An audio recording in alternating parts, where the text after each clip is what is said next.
Hello, welcome to Newscenter with me, Parikshit Luthra. 4 years after pulling out of the Iran nuclear deal, United States and other Western countries are inching closer to seal a renewed deal. The revived agreement aims to contain Iran's nuclear program and prevent what many want could be a nuclear weapons crisis. However, Iran maintains that its aims are peaceful and its actions fall within the country's sovereign rights. Iranian negotiating team advisor said early this week, "We are closer than we've ever been before to securing a deal, and that the remaining issues are not very difficult to resolve." The United States has approved European Union's final proposal for the deal, submitted last week, which says it's ready to quickly seal the agreement if accepted by Iran. But sticking points remain, with Iran placing 3 demands that Western nations have termed as extraneous and beyond the scope of the JCPOA. How will the deal change geopolitical dynamics, and is this even possible at this stage? Joining me now to take this forward, we have with us Casey Singh, former Indian ambassador to Iran, also a strategic affairs expert. Ambassador Casey Singh, thank you very much for joining us. Does the deal at this stage seem within striking distance?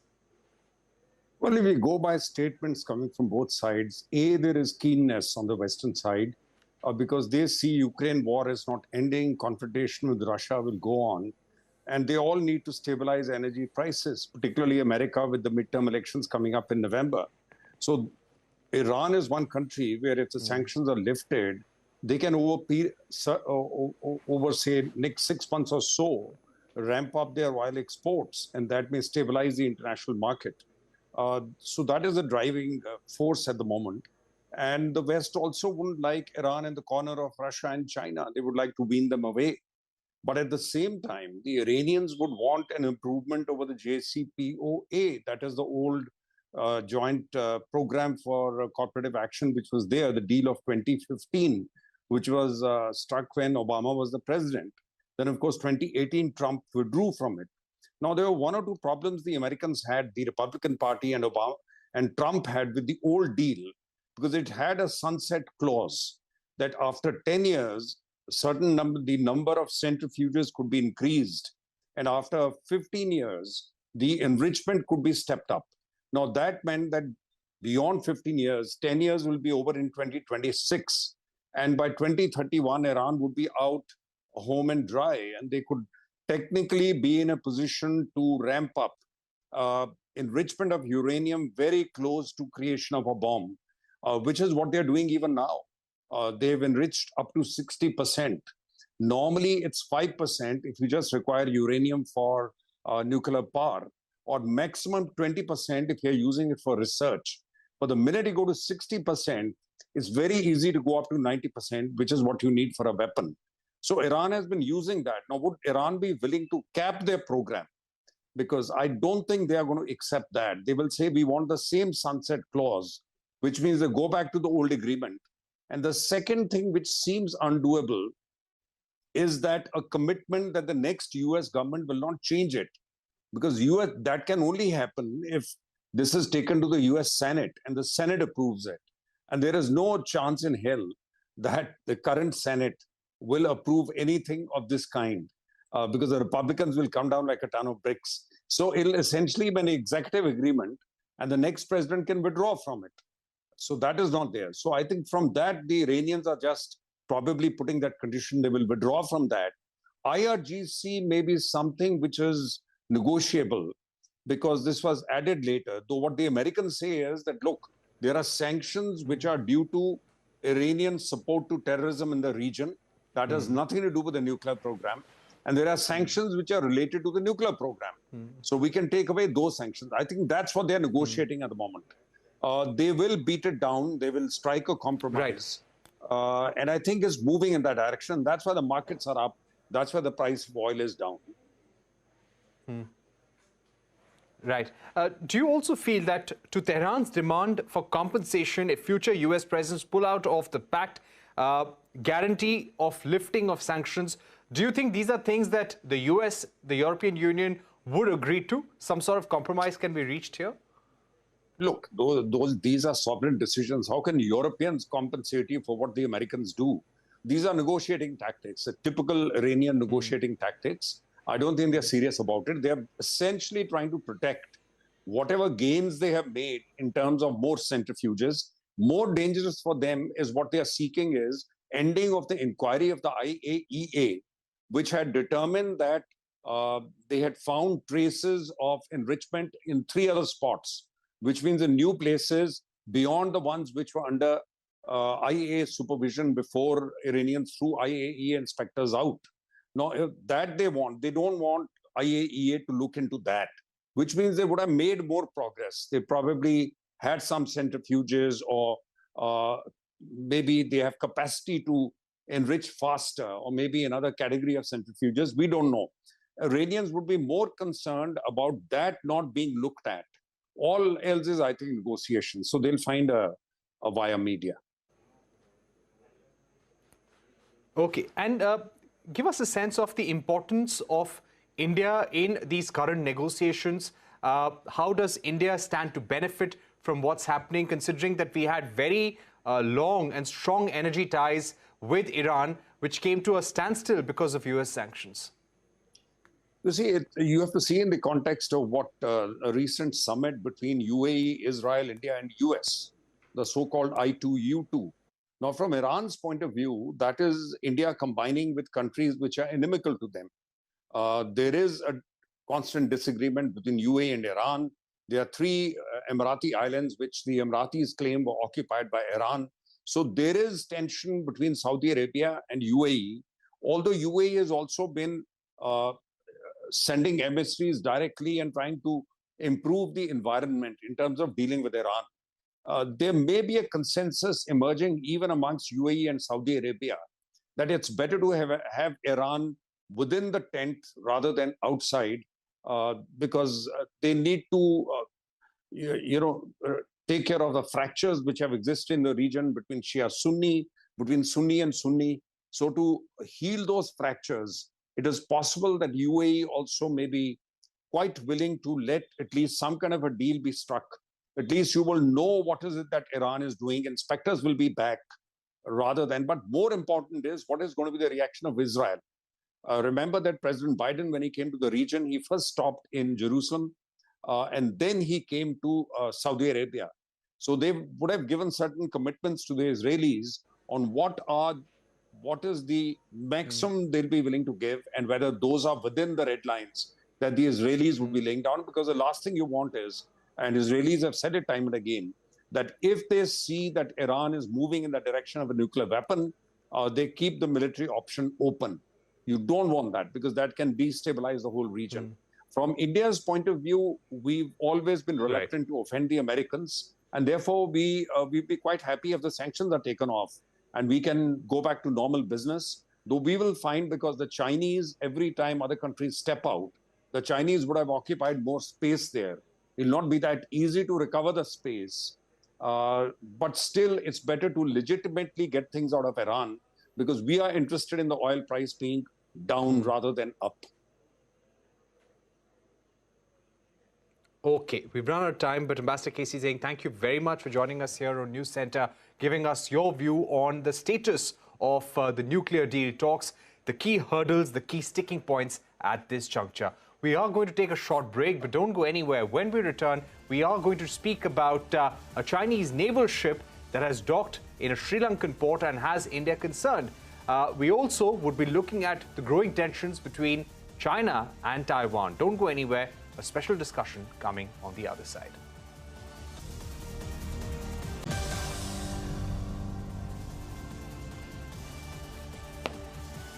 Welcome back. You are watching Newscenter. The docking of a Chinese ship in a Sri Lankan port has India concerned about its maritime security. A Chinese research ship has docked in the Hambantota port.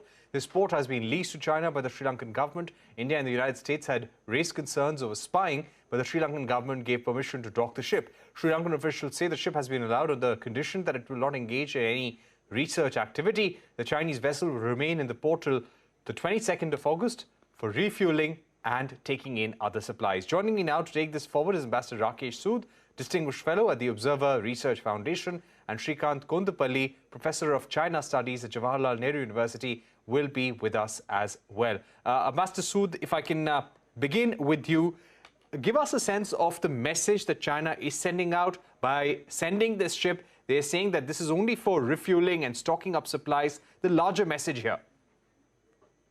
Well, the fact is that when the ship docked at Hambantota, nobody was allowed on board the ship. So clearly, nobody really knows. We do know that the Chinese have a number of such vessels. They use them for rocket, missile, and satellite tracking activities. We can see from the pictures a number of radars and other such communication systems that are very visible on the vessel. But if nobody is going to be allowed inside the ship, then clearly you don't have any other information. And other than so, you have to just accept what the Chinese are saying to the extent that you want to accept it. That's about it. However, the fact that we were concerned about the arrival of this ship was evident from the fact that we made a démarche. The ship was originally supposed to dock on 11th of August. We made a démarche. Apparently, the démarche was successful in delaying it by 5-6 days, but that's about it. So now we have this, and I think as the Chinese ambassador in Sri Lanka said, this is life. So if we were serious about the démarche, then either we should have made it stick, or otherwise we just have to lump it. What do you feel about Sri Lanka allowing permission to this ship despite the protests from India, despite the protests from the United States? Well, I think we know about the Sri Lankan indebtedness. We know about China's growing influence in Sri Lanka. That is not something that has just happened in the last year or two. That is something that has been happening for over a decade. And so I guess the Sri Lankan government evaluated what was in its interest and then finally perhaps could not resist the Chinese pressure. I would put it as simply as that. Right. Just to also ask you, how do you see this, Ambassador Sood, in the context of what's happening currently between Taiwan and China? Well, I don't think that this is linked. I'm sure the sort of the voyage of the ship would have been planned in advance. So it is not as if suddenly it has set sail from China and lands up in the Indian Ocean like this. This would be a pre-planned thing. The fact that India objected to it and permission was not granted by the Sri Lankan authorities caused a blip. The Chinese decided to exert their influence in whatever manner, convey a certain message, and eventually the Sri Lankans changed their mind, and that's about it. Now, we also know that the Hambantota port, as you mentioned, in 2017, because of the indebtedness surrounding it, was then leased out for a period of 99 years. In addition to that, there is a fairly large tract of land surrounding the Hambantota port, which has also been leased out to China for development and use by Chinese companies as a special zone. We'll see what happens. What we know is that this is a ship which is part of the Strategic Forces Support Command. Essentially, as I mentioned, there are more than half a dozen of these vessels that are deployed. They are supposed to be providing an integrated environment which combines space, cyber, electronic information, and other such warfare capabilities. It is linked to the Chinese satellite systems, military satellite systems. And it tracks, therefore, any missile-related activity or rocket-related or satellite-related activity that is taking place within its range. It has a range of about 750 kilometers. So if you draw a line 750 kilometers from Hambantota, you can virtually see that a large part of South India, including your coastal areas, would come within the range of this. Now, one, of course, is that perhaps we don't undertake any such activity which could be monitored. But that is provided we know the kind of equipment that is available on board, which we don't. And so what kind of snooping activity it is capable of is something which is just speculative at this stage. Okay, Professor Kondipalli is joining us now. Professor Srikanth, let me ask you about the options that India has at this stage. We had protested against the deployment of this ship, against the docking of this Chinese naval spy vessel at Hambantota. Now that it has happened, what are the options that India has? Well, of a similar class is INS Dhruv, which is slightly smaller than Yuan 5. A difference of nearly 10,000 tons cumulative weight, and a difference of also the length of the vessel. While Yuan Wang is said to be about 220, the INS Dhruv is about 155 meters length. Nevertheless, the INS Dhruv joined only this year, while Yuan Wang 5 is about 15 years old. So INS Dhruv is relatively newer and has more sophisticated equipment, intelligence gathering equipment, than even compared with Yuan Wang. So this is number one option that India has. If the Chinese have said that, the foreign ministry spokesperson of China said this is only following international law, then India could also invoke the international law to enter into South China Sea or other areas contiguous to China, number one. Number two, of course, India also has the P8I surveillance planes. It should monitor the whole of the Yuan Wang 5 docking at Sri Lanka and make countermeasures. This is also a good testing time for India to look at the Yuan Wang more closely, because it is docked closely to the Indian coast now in Hambantota, and hence it is possible for us to also look at this more closely. So in terms of countermeasures on what India has to do, this is number two. Number three, diplomatically, of course, as India had given a lot of aid to Sri Lanka, nearly $4 billion, while the Chinese have been actually pushing Sri Lankans into the IMF fold and not declaring any moratorium on the nearly $7 billion Sri Lanka owes to China. So this is one that India could do in terms of diplomatic pressure, the third aspect. Okay. I'd also like to ask you, this is also in response to the assistance, the humanitarian assistance that India has extended to Sri Lanka over the last few months, ever since it fell into a severe economic crisis. There have also been concerns about Chinese lending in Sri Lanka, and how that may have contributed to Sri Lanka's economic state. So what is this a sign of things to come? Are we likely to see more such visits by Chinese naval ships, more military presence, more such overtures in the future by the Chinese military, Professor Srikanth? Indeed, this is an indicator. Yuan Wang 5 docking is an indicator that China is going to up the ante in the Indian Ocean region. We will see stepped up activities. Previously, in the last one decade, China had launched satellites for Sri Lanka, Namibia, Nicaragua, and other countries. So this will be helpful for them in tracking not just the satellites, but also the intercontinental ballistic missiles and others.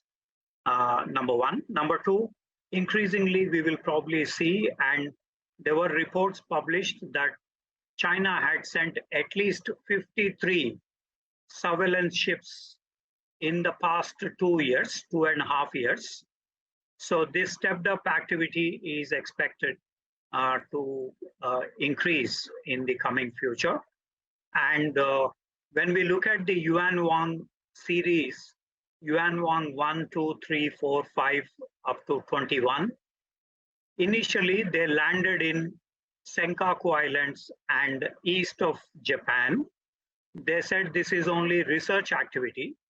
And now 628 transgressions take place by the Chinese Coast Guard and the Air Force in the Japanese administered Senkaku Islands. So the predictable future for Yuan Wang 5 in Indian Ocean is likely to scan the entire Indian Ocean region for the future Belt and Road Initiative prospects, but most importantly, in terms of setting up what Julie MacDonald once mentioned as the string of pearls in the Indian Ocean region. The Belt and Road Initiative in 2013 coincided with Chinese upping the ante in Indian Ocean region with submarine visits and port calls to Chittagong, Colombo, and Karachi. So this is likely to happen if you look at the East China Sea, South China Sea, Pacific. We now see the Indian Ocean clearly laid down by the Chinese Navy.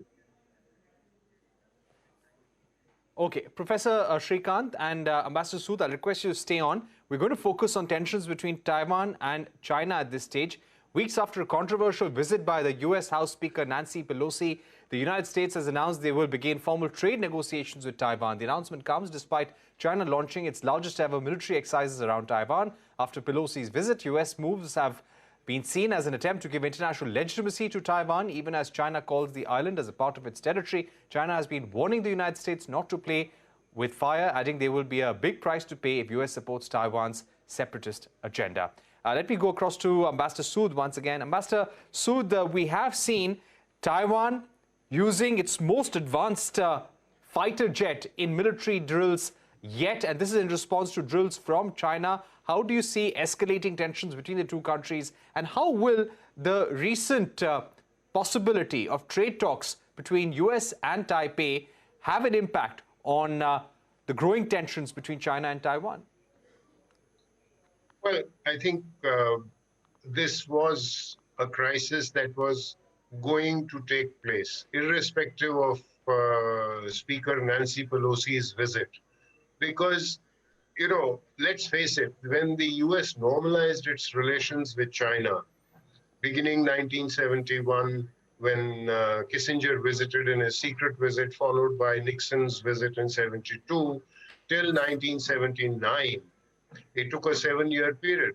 And in that process, the US says that it acknowledged China's one China policy. And it makes the caveat, while acknowledging it, it did not agree with it. And similarly, there was the Taiwan Relations Act, which was passed. There were the Shanghai Communiques, which spelled out the terms of the US-China relationship. So that normalization process is essentially a fudge. It is a deal. At that point in time, China was interested in the deal, and China could not fulfill its ambition of unification with Taiwan, and it accepted the deal, and it needed that deal. The Americans, for their own reasons, had this deal, and therefore they bent over backwards in terms of the pressure from Congress, the Taiwan Relations Act, the fact that they acknowledged China's, they acknowledged PRC's one China policy, but did not agree with it and all of that. But then over a period of time, fudges like these have a finite shelf life. They have an expiry date. I mean, the world has changed. The China of 2022 is not the China of 1972 that welcomed Nixon and Kissinger and agreed to open dialogue on this basis. So therefore, if that China has changed and that America has changed and that Taiwan has changed, somewhere along the way, this fudge is being exposed. To that extent, this was a crisis Okay. that was already evolving. It has now just been catalyzed and put into high gear because of the deterioration in US-China relations, which has been taking place over a period of time. The US-China relationship has already moved from cooperation and competition into an area of confrontation and containment. And it is that that is being reflected. And you add to it the domestic Chinese issues because they're going to have the party congress where President Xi Jinping will get his third term, which is contrary to the practice that has been followed for the last 20, 25 years. So all of that put together makes this a kind of a catalyst. But I don't think that Right. till we see the party congress through and till Xi Jinping gets his third term, I think tensions will be managed. Okay, we've run out of time, but Ambassador Sood and Professor Shrikant, thank you very much for joining us here on News Center, giving us your view on the Chinese naval ship, which has docked at Hambantota, and also tensions between US and China and Taiwan at this stage. With that, it's a wrap on this edition of News Center. Thank you for watching. Goodbye.